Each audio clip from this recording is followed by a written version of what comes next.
Приветствую, доброго времени суток всем, кто меня видит и слышит. С вами, как всегда, Гарги, я вернулся, и это уже 63-я и 64-я серия великого, легендарного, просто апофеозного аниме.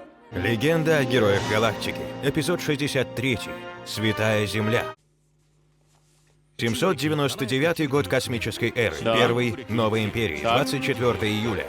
Ян Вен Ли, замаскировав умершего Ренкамфа под заложника, покидает Хайнесон. Да, это капец. Замаскировать человека под трупа, чтобы свалить. В то же время карательный флот Августа Самуэля Валена появился на границе Солнечной системы. Да, Вален летит на землю, Вален летит на землю. По имеющейся информации, штаб-квартира культа Земли находится в бывшем укрытии земного правительства. Ну да. Понятно. Подземная база под Гималаями? Хорошее место для укрытия. Там одни горные долины, и поэтому нет места для приземления. Воздух в горах разряженный, поэтому парашюты и реактивные ранцы использовать нельзя. Круто. То есть высадка непосредственно к базе невозможна. Слушайте, смотрите, а, как интересно. Давайте похороним их под этими горами ракетным ударом. Довольно неизящное решение, тебе не кажется? Ну, эффективное. К тому же император приказал, чтобы мы не убивали невинных людей. В таком случае, может, стоит высадить тяжелую пехоту подальше и начать наземное наступление? Хотя это и займет больше времени. Марш-бросок придется делать. Сколько у этой базы входов и выходов? Надо найти их все. Иначе они просто убегут от нас. Да. Даже да. если мы уничтожим штаб-квартиру и убьем всех прислужников, а лидеры убегут, думаете, император будет доволен? Нет. Тогда Не спеши. Земля никуда не убежит от нас, да и я им не позволю убежать с Земли. До прибытия время есть, придумайте толковый план. Автору лучшего плана приз, редкое вино 140-летней выдержки. Но на сегодня все. Есть! Перед наземной операцией, ребята, давайте. Кайфаните, глотните 100 грамм. Ой, 100 грамм фронтовых. Думает. Это что такое? Измена! Измена! командующий!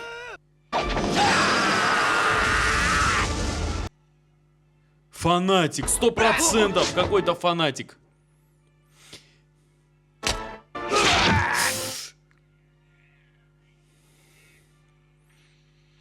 Но это фанатик. Мы раньше вообще видели, что у некоторых людей... Командующий! Даже у этих, у рыцарей-патриотов, даже там, у кого кто-то был фанатиком. Из Не культа... нужно убивать его. Допросите. Правильно. Командующий! Быстрее, врачей! Нормально, это в руку Нож всего лишь. убийцы, нападавшего на Валена, был отравлен. Поэтому пришлось немедленно начать ампутацию руки. Твою А сам мать. Вален впал в летаргический сон. Твою мать, пришлось В ампутировать. это же время Юлиан и остальные, успешно попав в штаб-квартиру культа Земли, провели там уже 10 дней, безо всякого результата. Ага, понятно.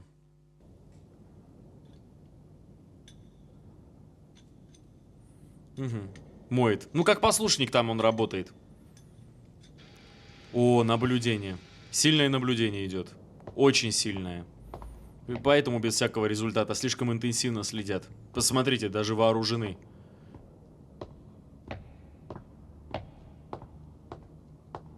Ну, видимо, это... вот 26 июля.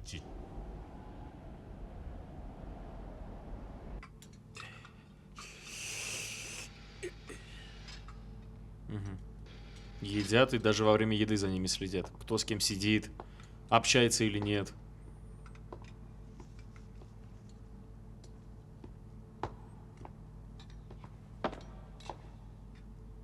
Привет. Привет. Давненько не виделись. О, Это точно. О как. Ну как, нашли красоток? Бесполезно. Тут лишь остатки от того, что раньше было хорошими женщинами. Ты мне лучше скажи, ты нашел способ попасть в их базу данных? Нет. Похоже, есть еще один этаж под нами, но наблюдение за нами слишком интенсивное. Однако думаю, что скоро найду способ. Только не стоит слишком торопиться. Да. И еще, нет гарантии, что даже проникнув в их базу данных, мы найдем то, что ты ищешь. Ну, это правда. Возможно, это просто организация фанатиков. Просто. Все может быть. Что происходит? Что это с ним?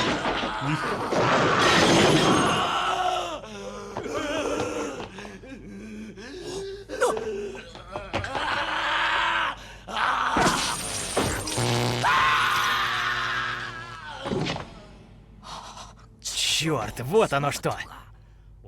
А я до сих пор не заметил. Что? Что?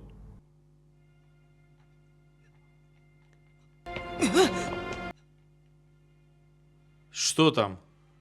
Не понял. Что случилось? Нам не стоит слишком выделяться. Нам нужно срочно в туалет. Надо избавиться от еды, которую мы сейчас съели. Еда была отравлена? Немного. Видел того мужика? Так. Да, конвульсия. Это была защитная реакция организма на Сайокишин. Чего? Сайокишин? Это тот наркотик, который Союз и Империя тайно использовали? Да. Уже 12 дней мы едим смешанную с этим наркотиком пищу. Ох.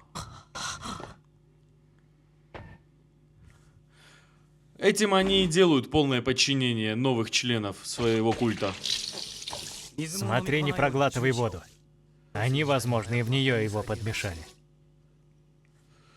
Сегодня и завтра не ешь ничего. Хотя, если у нас начнется ломка, то аппетита не будет вообще. Ага. Надо сказать остальным нашим. Да, я свяжусь с ними как можно скорее. Придется рискнуть быть замеченными. Да. Еще надо подумать, что делать в случае, если нас вычислят. Вот уж попали. Во время ломки. Все же лучше рискнуть, чем продолжать спокойно здесь питаться, а в итоге стать зависимым от наркотика и превратиться в культиста. Угу. Это опасно. Все-таки. Вы довольно-таки много знаете. Да. Но мне приходилось иметь дело не только с женщинами. В сфере разврата разума я, можно сказать, ходячий музей. Энциклопедия. На следующий день В Марс. Вален, чудом переживший попытку покушения, очнулся от летаргического сна. И без руки. Вы представляете... Ой. Нож был отравлен, поэтому пришлось ампутировать руку, иначе был бы риск для жизни. Вы посмотрите, а как он это принял. Посмотрите, как он это принял. Как нечто само собой. Командующий, по вашему приказу мы привели преступника. Давай. Веди его сюда. Тащи его сюда. Тащи этого без мата. Мы не пытали его. Он просто отказывается принимать пищу. Ну что же, не расскажешь мне, кто приказал тебе убить меня? Никто мне не приказывал. Всех тех, кто посягает на нашу мать-землю, постигнет кара! Я не спрашиваю о твоей вере.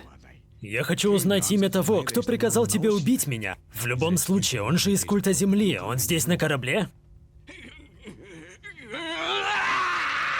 Язык сейчас тебя откусит. Успокойся, тихо! Больной. Может, попозже еще раз допросим его? Да все равно не заговорит. Знаю я этих культистов. Кстати, когда мне можно будет сделать протез? Только через 2-3 дня. Кстати, кажется, в этом флоте был офицер с протезом, верно? Вы о капитане второго ранга Конраде Линзере? Точно, Конрад Линзер. Кажется, это было сразу после битвы при Кёзере. Его направили сюда из флота Зигфрида Кирхайса. Позови его. Ой. Однако зачем он вам? Пошлю его во главе разведотряда. Разведчики определят местонахождение и пути перемещения по базе культа Земли. А почему с протезом, чувака? Интересно. А вот и ломка началась. Пока те идут, они же долго будут добираться. У Юлины... Молодой человек, с тобой все в порядке? Нет, хреново. Может, давай я отведу тебя в лазарет? Все в порядке, спасибо. Не перетруждай себя. Все в порядке, правда. Ну ладно, смотри сам. Если врач поймет, что у меня ломка, мне дадут дозу побольше. И уж тогда я почти наверняка стану полностью зависимым. Все эти культисты заодно. Держись, держись. Ну, короче, ему капец как фигово. Озеро Намцо. А, непокоренный. Они же их ждут, торговцы. Контрабандисты, черты. Что случилось? Смотри, датчик тайфунов странно себя ведет. А, так он сломан? Нет, это внешнее блокирование. Что это значит? Идут. Военная операция. Это империя. Что будем делать? Откуда мне знать? С капитаном ведь связаться не можем. С Коневым. Что же делать? Что случилось? О-о, попались. Братья мне поведали о том, что ты нездоров. С тобой все в порядке? Мы ведь братья и должны помогать друг другу. Не нужно держать все в себе. Пойдем в лазарет. А вот и их ответ нам. Да, спасибо.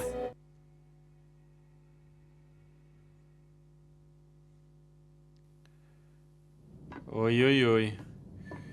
Его там, надеюсь, не свяжут и не вколят как следует насильно.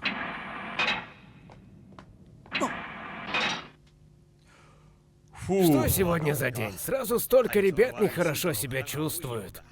Есть какие-нибудь идеи, от чего вы могли заболеть? Есть. Ой, от чего же? От вашего кетчупа, смешанного с саукишином, сволочь! Лови его. Ой, тут вооружен. Красавчик, красиво. Военный.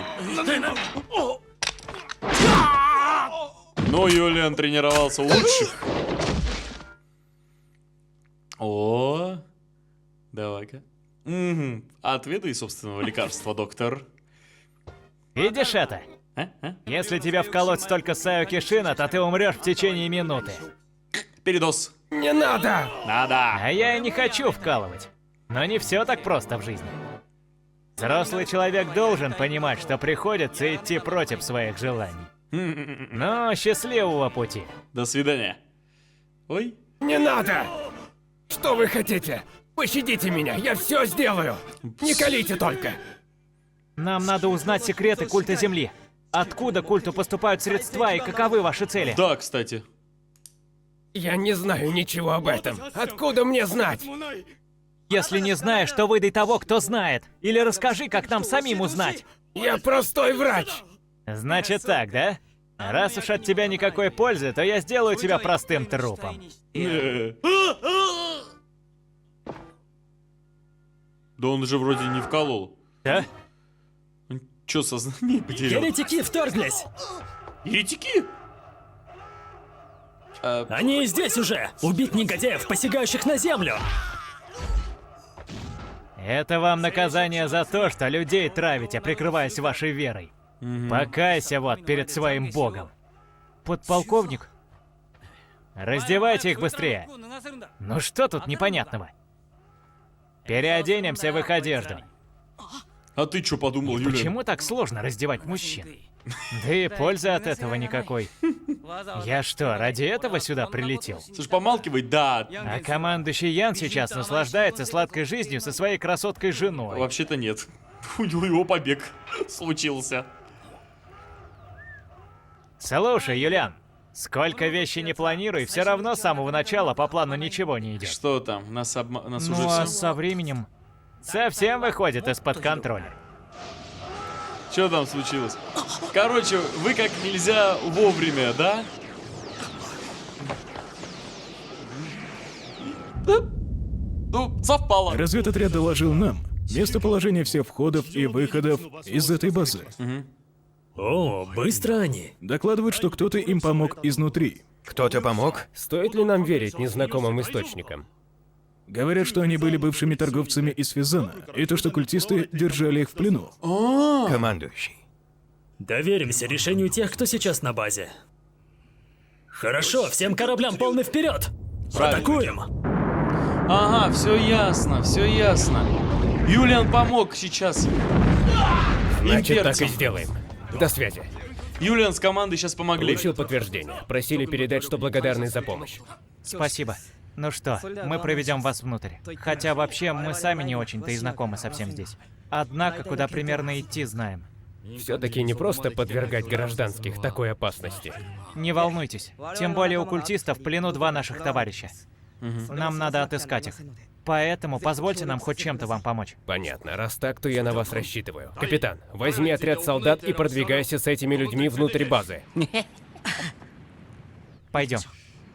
Да, не часто такое увидишь. Юлиан вместе с имперцами мочит религиозных фанатиков. Уничтожить ракетами все входы и выходы, кроме главного входа. Правильно. Шмаляем, бомбим.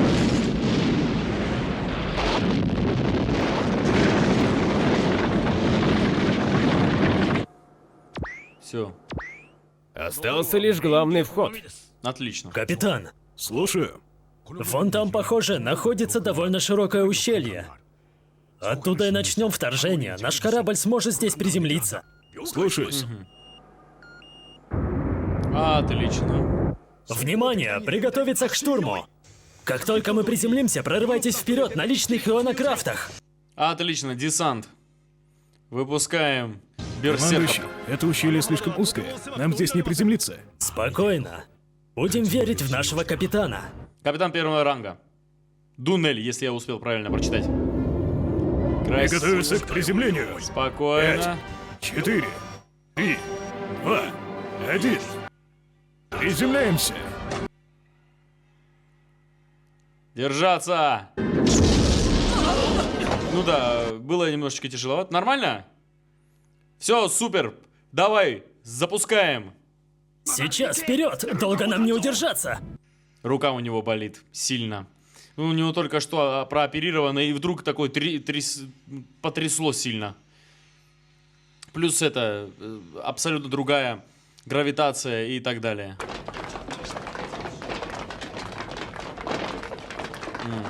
Больные, бешеные.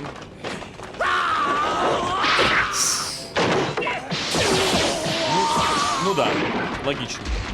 Разрешите ли его как следует. Огонь!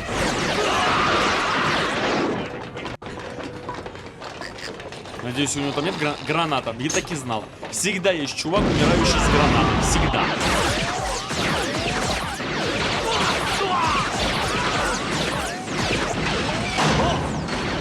А вот это опасно. Все-таки мы на вражеской территории. Офигеть! Это что, газ? Слушайте, эти гады классно подготовлены к штурму. Они даже очень сильно подготовлены.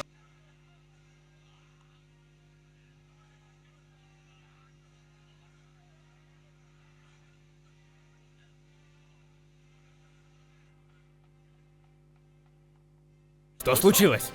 Похоже, что они не боятся смерти, поэтому мы продвигаемся медленно. К тому же, чем дальше идем, тем запутаннее переходы. Нас часто атакуют, откуда мы не ожидаем нападения. Большие потери. Ничего не поделаешь, не заходите слишком глубоко. Ракетная атака должна была уничтожить все выходы из базы, кроме главного. Заблокируем единственный выход, а остальные пусть гренадеры делают. Отступаем! Временное отступление! Правильно, правильно. Незачем психовать. А вот у Юлиана... Что будем делать? Это наш шанс. Юлиан должен пройти глубже, чтобы добыть инфу. Юлиан! Капитан, вы целы? Конев. Да. Похоже, мы нашли информационный центр. Идем в эту сторону. Он все-таки жив? Везучий негодяй. Но нужно очень аккуратно. Оттатер! Все, Оттатер! он мертв. Че ржешь? Тебе сейчас... Давай-ка выруби его. Вот так. Ну как? Нет, все, кончено. Он погиб. О! Вот давайте вот с этими справьтесь, если можете. Этим и газ не страшен, и оружие не страшно. Ну, такие, знаете, какое оружие? Это легкое. Скорее всего, есть.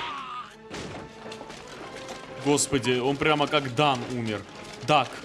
Они такие с улыбкой умирают. Даки, есть такой фильм, там показано было, как они умирали с улыбкой во время боя. Вот так-то. Ну, тут ножи. Они что, совсем обезумели? Ну, что, больные, что ли? Смотрите, а. Слушайте, ну они...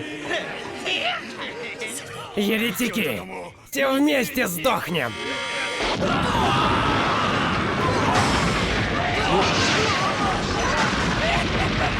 Ай!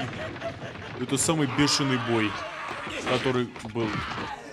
Не такой масштабный, но это... Я больше не могу. Почему они ломятся на нас? Они что, не боятся смерти? Идиот! Идиот! Не снимай... Не снимай шлем во Да время что боя. здесь происходит? Нельзя снимать шлем. Это что? Слушайте, капец они. Не перестает удивлять. Меня не перестает удивлять. Это место страшное. Слушайте, понятно. Они пока его там это... Давай, качай. Супер, скачали. Валя. Закончил? Да. Однако, погодите немного. Я сотру данные, чтобы Империя их не получила. Молодец. Готово. Пойдемте. Молодец. Но... Смерть еретикам! Смерть еретикам! Мы вернемся в объятия нашей Матери Земли Архиепископ и культа станем Земли. единой с ней! Смерть еретикам! Смерть еретикам! Этот архиепископ тоже Что сдох? случилось? Похоже на то, что они взрывают собственную базу. Что?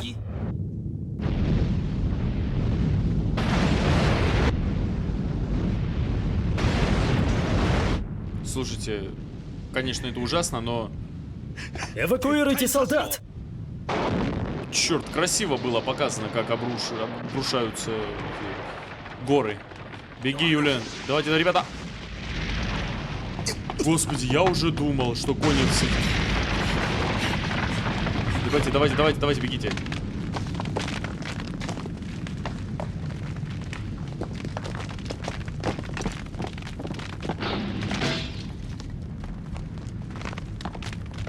Де Вилье, этот архиепископ. Конечно, он свалит.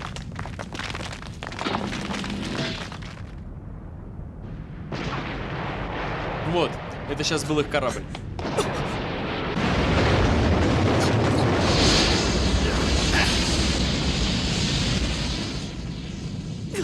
Лейтенант!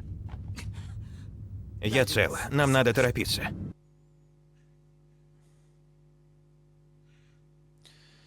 Фу, ну все, сваливаем отсюда. Ой-ё. Ох, как... Ой. 799 год космической эры. Первый год новой империи. 28 июля. Штаб-квартира культа Земли была похоронена под сотнями миллионов тонн камня. Между прочим, японцы очень хорошо понимают, насколько это страшно. Они живут в очень опасной ситуации, они живут в очень опасных местах.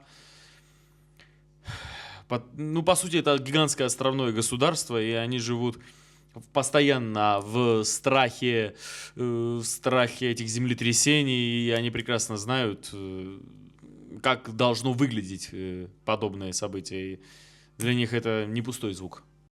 Прежде чем перейти к обзору, хочу сердечно поблагодарить всех, кто приобрел подписку и стал убийцей авторских прав на Boosty, где я выкладываю все созданные мною серии без всяких ограничений. Маленькое дополнение. Код GES выкладываю без ограничений на Boosty в открытом доступе. Итак, прежде всего, я хочу сказать несколько слов по поводу наркотиков и по поводу религии. Если честно, и до этого тоже хотелось это сказать, но и сейчас более конкретно на этом заострю внимание. Что в очень многих религиозных культах, сектах и древности, и вполне возможно современности, присутствовала практика употребления наркотиков. Вот, например, хочу зачитать один текст из интернета. В 19 веке на мусульманском Востоке появляется секта восточных исламистов, или гашишинов, потому что они использовали гашиш, ну, понятно, их так называли. Ее основатель Гасан ибн Сабах и его преемники именовались горными старцами. Это тайное общество обосновалось сначала в Персии, а затем во время крестовых походов перебралось в Палестину и Сирийские горы. Его деятельность простиралась практически на всю Европу и Азию. Из числа сторонников этой секты выбирались федави, что значит «жертвующий собой за веру». Тут, ну вот, пожалуйста, аналогичная ситуация. Как правило, это были крепкие и здоровые юноши. Они вводились в наркотический транс и окружались чувствительными удовольствиями, как бы находясь в рае. Затем, после пробуждения, горный старец объявлял их избранниками предвечного. И вдохновлял на жертвенное служение ради уже опробованного ими вечного блаженства. Чаще всего это были убийства. Ну да. Они пользовались на Востоке огромным могуществом более 200 лет. И в распоряжении горного старца находились иногда до 70 тысяч воинов федави. Господи. Крестоносцы несли от них огромные потери, были вынуждены входить с ними в сношения и даже заключали выгодные для исмаилитов военные союзы. Кстати, маленькое такое дополнение. Именно крестоносцы и принесли в Европу с Ближнего Востока опиум. Вот так. Этим маленьким текстом я хотел, между прочим, подчеркнуть то, что, оказывается, в религии имело место очень сильно. Ну, в религиозной истории имело место, очень сильно имело место употребление наркотиков. Вот данная маленькая серия нам прекрасно продемонстрировала, что культ Земли пользовались древней практикой некоторых таких культов. Между прочим, также хотелось бы сейчас еще добавить, что нам тут, ясное дело, показали, что это Девилье убежал, а это значит, что культ Земли будет продолжать жить. Очень-очень редко, когда такие вещи, как религиозные секты, религиозные культуры, умирают быстро вот за одну вот такую атаку. Это далеко не так.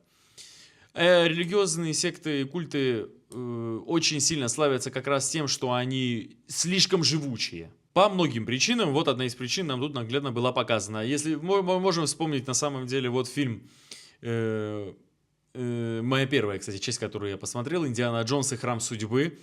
Там были показаны, между прочим, там была показана секта, культ в Индии, которые славили и поклонялись богине Кали, богине смерти и разрушения, которые, между прочим, были очень сильной проблемой для Британской империи, когда Британская империя была как раз хозяином Индии. Также хочется теперь вот перейти к самому сюжету. Ну, понятно, сама ситуация была на Гималаях. Вален прилетел, и он подвергся атаке чувака из культов Земли. Между прочим, хотелось бы заметить, вы представляете, насколько культ Земли разросся и насколько он могущественен, что даже на главнокомандующий корабль, на флагман верховного адмирала смог затесаться один и даже ударить его. Вы понимаете, то есть насколько это насколько это плохо. Даже я помню, у одного из типов, вот я хотел сказать, у одного из типов из этих воинов-патриотов в республике, даже у него там было написано под маской. То есть он тоже был из культа Земли. То есть, понимаете, они повсюду. Что ж, это была 63-я серия, переходим к 64-й. Эпизод 64. Окончание каникул. Земля, мы видим Землю. Кстати, мы видим Африку.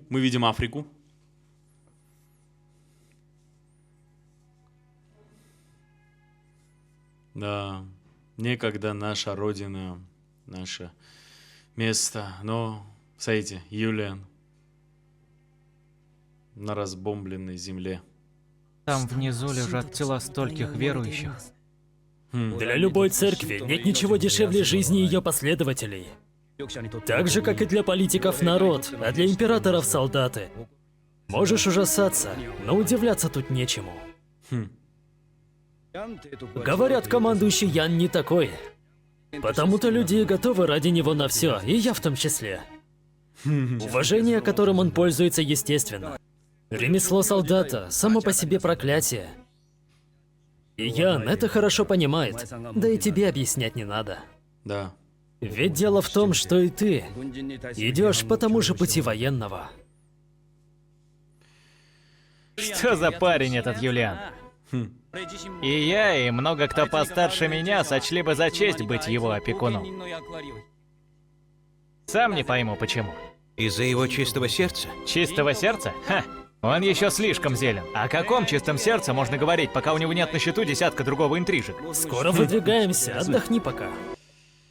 А он не такой, как ты, он из другого. Вообще он в слишком молодом возрасте во все это влез. Вот если честно. Слишком. Хотя, с другой стороны, он не единственный. Если верить капитану второго ранга Линзеру, вы оказали неоценимую помощь при проведении операции против культа Земли. Да. Мы с товарищами и сами были в плену. Так что рады были оказать содействие. Ох, если бы он знал, с кем сидит. Я бы хотел отблагодарить вас. Есть ли что-то, что я могу сделать для вас? Проезд до Физан был бы более чем достаточной наградой. Будь физанцем, проси чего-нибудь. Что-то не так? Если вы нуждаетесь в чем-то, мы предоставим вам это. В знак нашей признательности. Благодарю вас. Но я еще не знаю, что именно нам нужно. Возможно, мы могли бы обсудить это позже. Конечно. Однако нам необходимо вскоре вернуться в столицу. Тогда не могли бы вы взять нас с собой на Один? Мне ни разу не приходилось бывать в имперской столице. Возможно, я мог бы посетить ее, тем более, что у нас нет текущих контрактов или груза. Это несложно устроить. Мои подчиненные займутся формальностями. Куда ты собрался? Благодарю вас. Ты чё?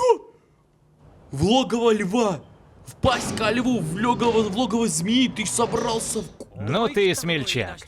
Командующий Ян сказал мне как-то, что важно уметь смотреть на вещи с разных точек зрения. Вот я и хочу посмотреть на столицу Империи вблизи. Попасть туда, путешествуя вместе с Имперским флотом, не составит проблем. Это же отличная возможность. И то правда. К тому же на Одине полным-полно имперских цыпочек. Ну, блин, Ян только об одном и думает. Ясное дело. 799 год космической эры. Первый год новой империи, 30 июля. Один.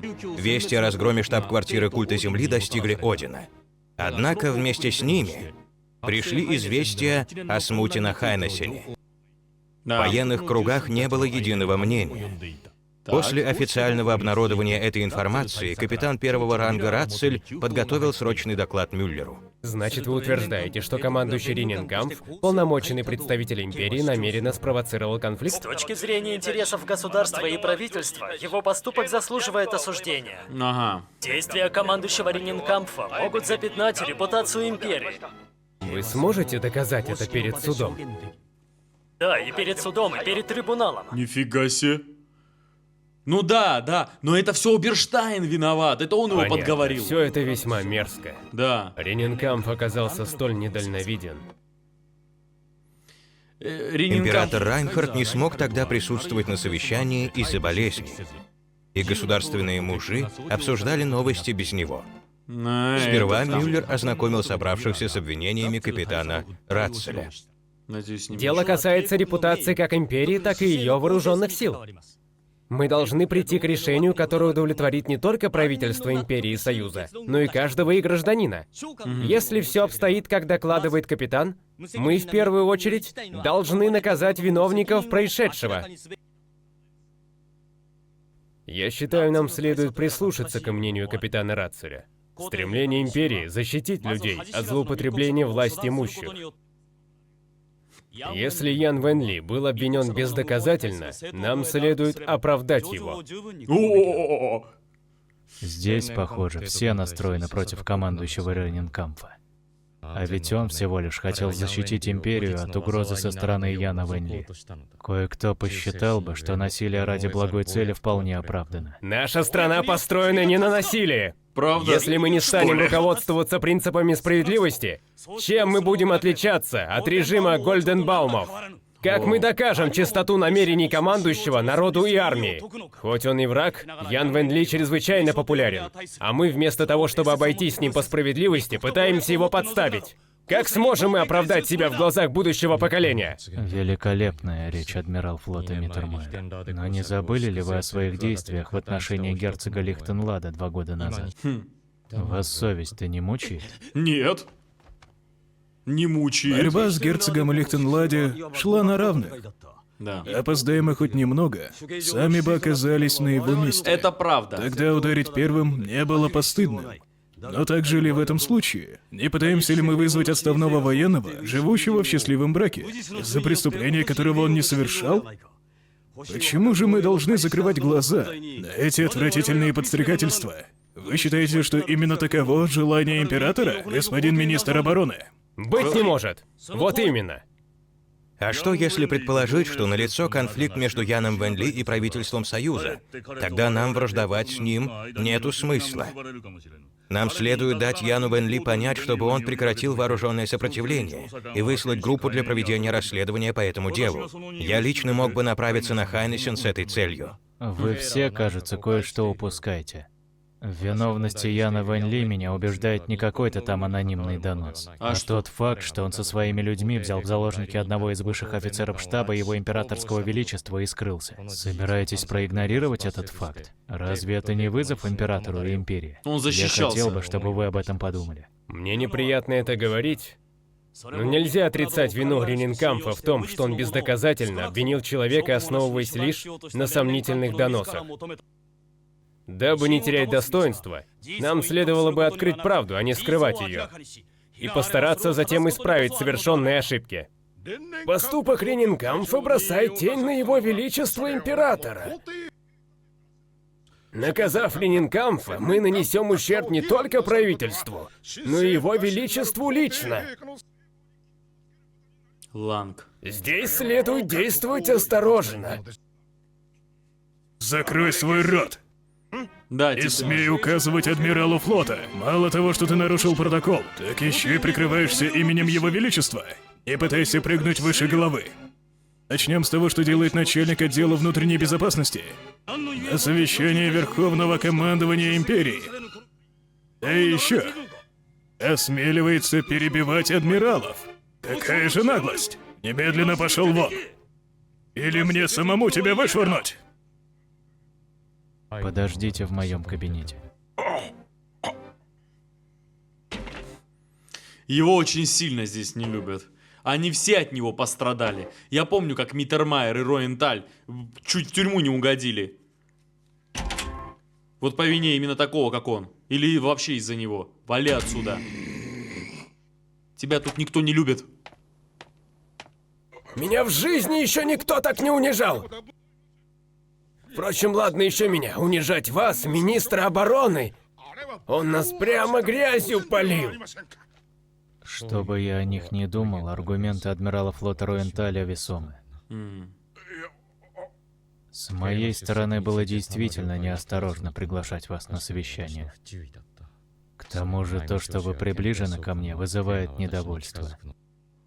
Беспокоиться о таких вещах недостойно вас. Неважно, если меня ненавидят, но создавать новые проблемы я не люблю. Приношу глубочайшие извинения.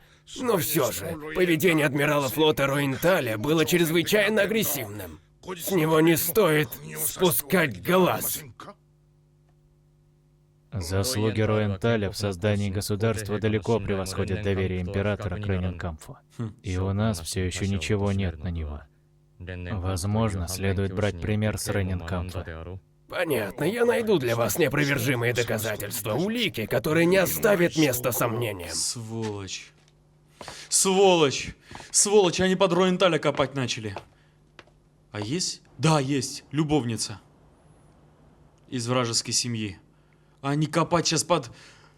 Никогда бы не подумал, что тело мое так ослабло. Ну а то... При всем уважении, вы постоянно перетруждаете себя, Ваше Величество. Военные кампании, затем дела государства. Удивительно, что ваше тело так долго все это выдерживало. Будь я на вашем месте, давно бы слег. Я и правда чувствовал сильную усталость в последнее время.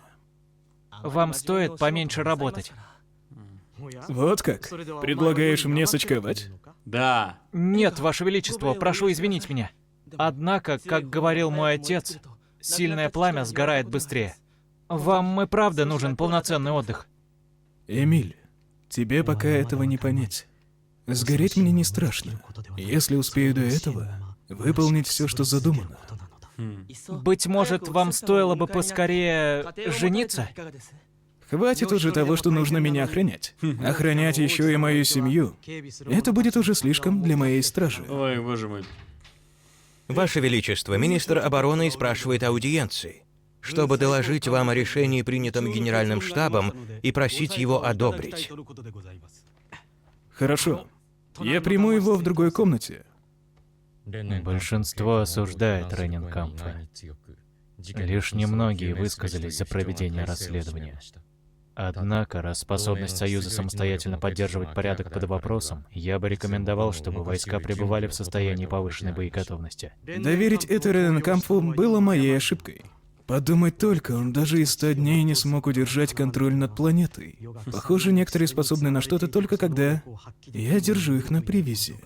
О, как. Однако, это дает нам повод для полной оккупации Союза, не так ли? Не смей меня перебивать! Штаймец, заместитель Рененкампфа, на должности представителя Империи. Отправьте кого-нибудь к Яну Венли провести переговоры об освобождении. Нужно выслушать, что именно скажет Рененкампф. Что делать с Яном Венли, решим после. И не спускайте глаз с правительства Союза. Если возникнут беспорядки, пусть Штаймец будет готов принять соответствующие меры. Вот только Ренинкампф мертв. Слушаюсь. И вот это большая-большая проблема. А Очень. что же я сам? Не желал ли я Рененкампфу такого провала? Ведь когда мне доложили о том, что случилось, почему-то меня это обрадовало. Он хотел, чтобы... Неужели я стал коварным тираном? А ведь я не отклонялся от намеченного курса. Нет, я вовсе не тиран. Я сражаюсь во имя разума и справедливости. Разве не так? Каждая ошибка учит меня чему-то новому. Во имя разума. Так ведь? Во имя разума и справедливости. Вот это интересно он сказал. 1 августа. Флот Валина, выполнив свою миссию, покидает Землю и ложится на курс к столице Империи, Одину. Юлиан отправляется с ними на борту Непокорного. Классный он себе организовал. Сопровождение. Тот самый диск? Единственный наш сувенир. Хотя против уничтоженного культа он теперь бесполезен. Но может помочь снять обвинения в подстрекательстве к мятежу с командующего Яна. Верно? Ну и кошмарной же организацией оказался этот культ Земли. Кошмар. Да. С ними и правда покончено? Нет. 1000 членов на всяких разных планетах. 100%. Они повсюду. О! База. Тайная база. Без сомнения, Ян Вен Ли со своими людьми направляется сюда. Лучше всего будет просто подождать их здесь. Правильно, да. Да. Есть ли какие-нибудь известия о его величестве Эрвине Йозефе? К сожалению, никаких известий не Мальчик. поступало. Наши возможности по сбору информации ограничены. Знаю. Задача не из простых. Однако... Я не ожидаю возрождения династии Гольденбаумов. Но мы ответственны за поиски похищенных детей. Я должен позаботиться о нем. Последний представитель. Есть. Помочь командующему Яну в это тяжелое время и отыскать его величество Эрвина Йозефа – вот два последних дела в моей жизни. Линкор Улис. Да. О, кто там? Кройцер. Дочка великого, мощного, офигенного бойца. И будущая жена 100%. Юлиана. Леда 2. Крейсер. А, летим. Смотрите, как хорошо показано, что Крейсер маленький, и людям не хватает места. Вот это круто показано. Я думал, Слава, Яна Вен Ли сделает все за него. Но не ожидал, что он вообще ничего не станет делать. Не так-то просто оказалось его расшевелить. Чувствуешь себя учителем, наставляющим непутевого ученичка, да? На самом деле, я подумывал стать учителем в свое время, но я терпеть не мог домашние задания. Зато лекции читать тебе нравилось, да? Домашнего задания просто горы. И Империя, и Союз в непростом положении. Одной лишь силы для победы недостаточно. Нужны организация, стратегия, снабжение. Мне нужно время. События разворачиваются слишком быстро. Рано или поздно о смерти Ренинкамфа станет известно. Да. Одна ошибка, и имперский флот получит нас на блюдечке. Удивительно, как точно тебе удалось предсказать реакцию правительства. И действовать, имея так мало информации и времени. Ну, это все потому, что правительство чертовски недальновидно. Или, может быть, на меня снизошло озарение. Ты просто хорош. Эй, ты ведь не хочешь сказать? Все, что я хочу сказать, так это то, что в правительстве всегда шла борьба за власть. Да, да. Так что мне и делать-то ничего не надо было. Разве что чуть подтолкнуть, да? Знал бы, что все так обернется, не стал бы покидать Изерлон. Неприступная крепость могла бы стать оплотом демократии. Мы, возможно, даже смогли бы добиться от Империи прав автономии. Хотя это было бы и непросто. Жалеешь, что все так обернулось? Еще чего. Мне еще и 22 нету. А я уже адмирал. И все благодаря службе под началом командующего Яна. Ему бы лучше осознать свою ответственность за это. Он как раз думает. Автономия, да? У физанцев тоже была автономия в составе Империи. А чем там все время занята наша миссис? Приводит наши коды в соответствии с кодами флота Меркатца, чтобы командующий Ян в любой момент мог принять командование. Ясненько. Всяк в чем-то своем хорош. И это у нее выходит лучше, чем готовить для своего муженька. В муженьке-то и проблема. Мы поставили его во главе, а он только и делает, что дрыхнет. Идиот. Если так пойдет и дальше... А может, это ты жалеешь, что ввязался во все это? Физан, может быть, удастся заручиться поддержкой торговцев с помощью Бориса Конева? Эти двое все отлично спланировали вплоть до этого момента. Да, А вот кстати. что делать потом, они и не подумали. Они думают. Будь они хоть чуть-чуть амбициознее. Но тогда нам нужно встретить корабль Юлиана на обратном пути с Земли. И значит, нужна база. Но прежде нужно встретиться с Меркатцем, чтобы согласовать командование. Я прихожу к тому же выводу снова и снова. Но называть нас флотом мятежников, по мне, так мы просто сборище блудных сынов. Сборище идиотов. Дебилы. Фредерика, Авантюристы. чашечку чая, пожалуйста. И не забудь бренди. 2 месяца. Всего 2 месяца. Пойди все по плану, мне бы не пришлось бы браться за работу еще лет 5. Да ладно. Правительство будет перемещено на Физан. Один слишком далеко от Союза. Граф Мариндорф будет моим наместником на Одине. А Физан будет также политическим и военным центром. Верховное командование тоже туда переезжает. Однако, начальник военной полиции, Верховный адмирал Кеслер, так же, как и ответственный за снабжение, Верховный адмирал Меклингер и покоритель земли, Верховный адмирал Вален, остаются здесь. Покоритель Перенос земли. столицы должен осуществиться в течение года. Сам я прибуду туда 17 сентября. Адмирал флота Миттермайер отправляется туда 30 августа. Все прочие едут со мной. Каждое его слово полнится жаждой схватки. Классные волосы, кстати. Все же, этому человеку нужен противник. Цель нужна в жизни. Цель. Или, быть может, он слишком быстро и слишком высоко поднялся. И это тоже. Нет. Все же его природа такова, что ему, как и Рудольфу, нужен оппонент, чтобы наполнить его жизнь смыслом. Рудольф. Фройляйн, вы волновались, когда писали эти строчки? Да, прошу прощения. Ну, судьбоносный документ все-таки, да. Рука, возможно, дрожала. И добавьте следующее. Отныне столицей империи будет Физан. Но он этим объединяет уже. 8 августа император Райнхард объявил о переносе столицы. Планы по превращению Физана в сердце империи начали воплощаться в жизнь. Это объявление окончательно поставило точку в долгом противостоянии империи, Союза и Физана. Да. Ну, смотрите, эти двое вообще в офиге.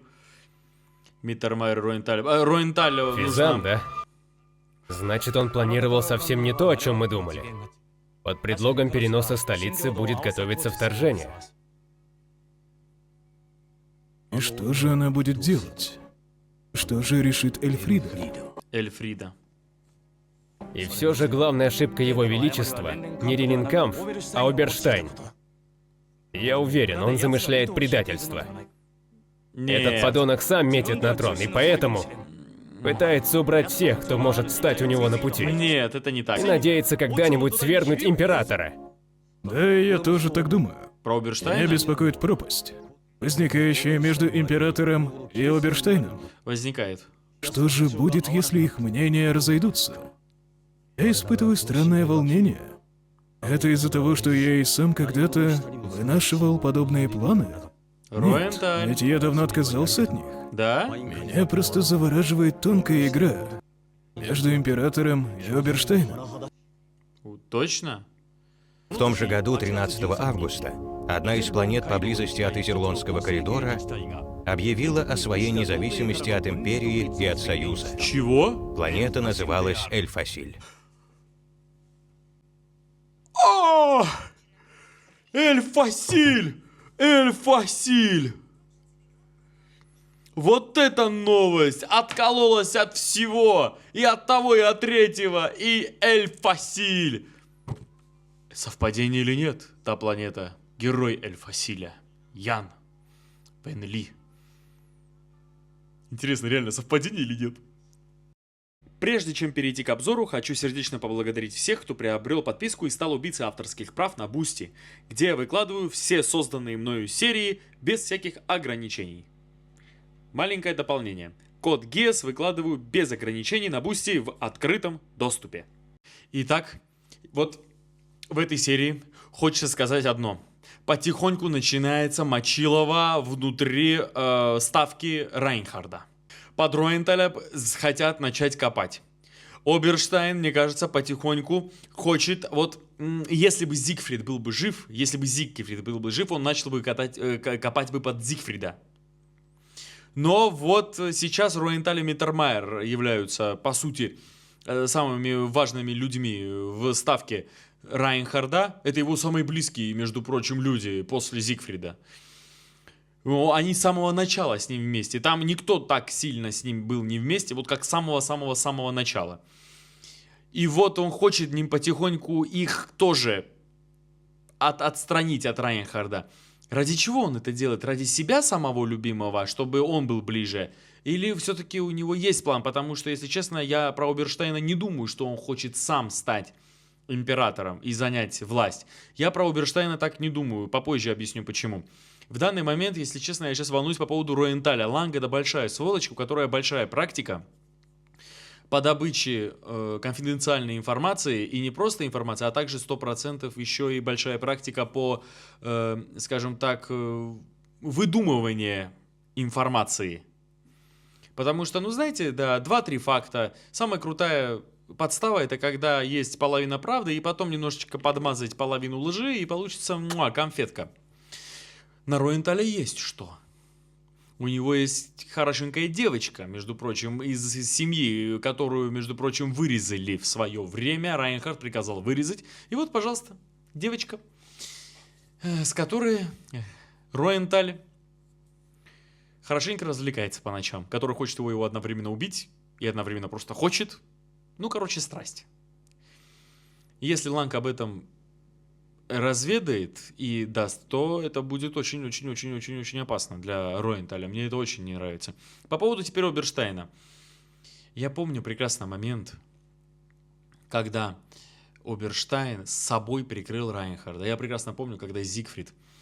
Вы понимаете, в чем дело? Вот когда была война против аристократов, Лихштадтский союз, если правильно назвал, и когда все было кончено, вот принесли труп, и вот по Райнхарду выстрелили, и двое, которые среагировали вовремя, это был Зигфрид и потом был Оберштайн. Оберштайн закрыл собой Райнхарда. Он был готов умереть ради него. И у него это произошло внезапно, как и Зигфрид, между прочим. Зигфрид набросился на покушающегося на Райнхарда внезапно. Только эти двое среагировали инстинктивно. Только из-за этого я теперь думаю, что Оберштайн на самом деле, вот знаете, сволочь мировая, последователь теории марксизма, цель оправдывает средства, но он искренне хочет Райнхарду помочь. Я в это верю. Правда. Хотя с таким человеком и дружить, и общаться вообще не хочется. Ну, такой человек должен быть. У него прекрасные способности, прекрасные мозги. Он прекрасно знает, что Ян Вен Ли, он это делал, но... И он, понимаете, в чем дело? Он не собирался ждать эти несколько лет, пока Ян доведет до момента свой план. Он не собирался этого ждать. Роенталь и Миттермайер — это люди чести, которые, правда, без доказательств нельзя было Яна обвинять. Да и доказательств на самом деле-то и никаких не было. Просто вот Оберштайн, понимая, кто такой Ян, прекрасно осознавая это и следуя теории марксистской, которая, между прочим, наполовину сработала в отношении Яна, он ему спровоцировал на ускорение своих действий. Между прочим, был очень грамотный ход. Это просто был расчет на то, что Ян реально что-то задумал. Короче, Оберштайн решил подстраховаться, и самого талантливого адмирала, главнокомандующего Союза, который может, правда, воевать против всей имперской армады, решил его устранить. Неважно, виновен он или не виновен. Человек, который способен расфигачить всю империю и победить Райнхарда в бою, даже не на равных, а одним флотом против всех его флотилий вместе, у которого есть возможность. И, между прочим, мне очень понравилась эта сцена, когда Ян, оказывается, вот что он делает, когда он спит и пьет чай. Он думает, и очень много думает, а они думают, что он расслабляется. Он капец как волнуется. И он как думает очень грамотно, пошагово готовя все. Великолепная серия, обе великолепные серии, было просто великолепно. Что ж, это была 63-64 серия «Легенда и Герой Галактики». Я был рад очень вернуться. Что ж, увидимся уже на 65-й и на 66-й серии. И Юлиан летит на Один.